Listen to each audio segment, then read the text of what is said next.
Have you ever considered that the blessings you chase may be the very things pulling you away from peace? Have you ever thought that the fortune you're proud of might actually be destroying your chance at a truly meaningful life? Welcome back to the channel. I'm honored you're here. Today we're going to explore a topic that may challenge many of your assumptions: the real nature of blessings, or what we often call good fortune. We tend to believe that wealth, health, status, and ease are the rewards of virtue or the results of effort. But what if I told you that sometimes the blessings we cling to are not blessings at all but traps? This isn't a gloomy or cynical message.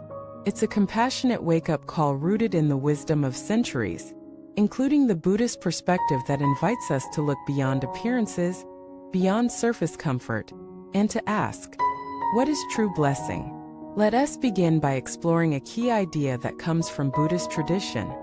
Blessings, or fubal merit, are not measured by how much you have, but by what your life brings out in you.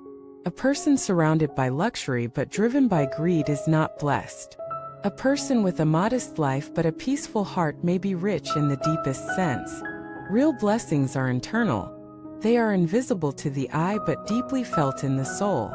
There is a powerful story told in the Buddhist texts about a wealthy man who spent his life amassing treasures. He was known for his generosity, building temples and donating to causes, but he did so with pride and calculation. He wanted his name engraved in every hall. He wanted others to bow to him. When he died, people said he must have accumulated immense merit. But the master said no. His giving was outward, but his heart was never free. His blessing was only material, it never touched his consciousness. Contrast that with the story of an old woman who owned nothing.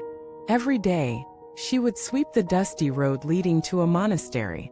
When asked why she did this, she simply said, "I want others to walk a clean path to the teachings." She didn't speak of karma. She didn't ask for recognition. She gave with her whole being. Her act was small, but it was pure. The sutras say she was reborn in realms of radiant joy, while the wealthy man wandered lost. Why? Because blessings are not about what you gain. They're about what you become. This leads us to one of the most dangerous misunderstandings of spiritual seekers today: the idea that blessings are rewards, and that struggles are punishments. We see someone get a new job and we say they're blessed. We see someone suffer illness and say they have bad karma. But this perspective is simplistic and spiritually immature. In truth, blessings that come without wisdom become distractions.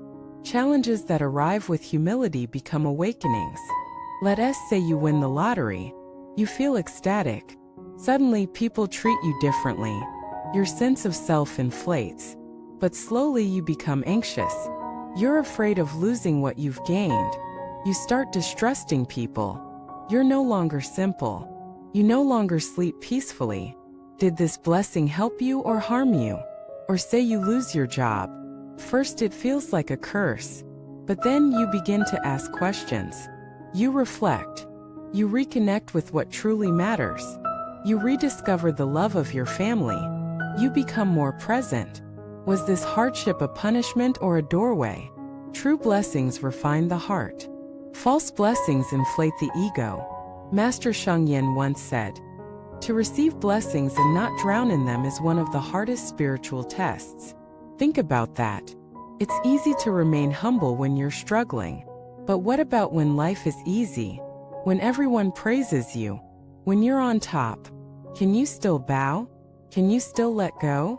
That's why many sages live modest lives. Not because they hate comfort, but because they see through it. They understand how easily comfort becomes complacency, and how quickly success breeds pride. They know that fortune, unless handled with clarity, becomes spiritual poison. Here's another truth. Many of the blessings we chase are actually based on fear. We want money not just for joy, but because we fear insecurity. We want beauty not just for health, but because we fear rejection. We want praise not just for connection, but because we fear being unseen. But anything built on fear can never bring peace. Buddhism teaches us the concept of fuhui songshou, cultivating both merit and wisdom. Merit without wisdom leads to pride. Wisdom without merit leads to stagnation. But when both are developed together, a true spiritual life is born. So how do we know if our blessings are real? Ask yourself these questions. Do my blessings make me more generous or more greedy? Do they help me grow in kindness or increase my sense of superiority? Do they bring me closer to truth or deeper into delusion? If your wealth helps you serve others, it is a true blessing. If your health makes you lazy, it is a false one. If your fame helps spread wisdom, it is a gift. If it feeds your ego, it is a trap. Real blessings always lead to freedom. False blessings always increase bondage. Let me share a story from a friend who built a successful company. He was once poor, and he vowed that if he ever became rich, he would help others. After a decade of hard work, he finally made it. He donated to charities, gave bonuses, lived with purpose. But over time something changed. He became obsessed with competitors. He couldn't tolerate criticism. He feared losing it all. One day during a retreat he broke down. He said, "I got everything I wanted, but I lost who I was."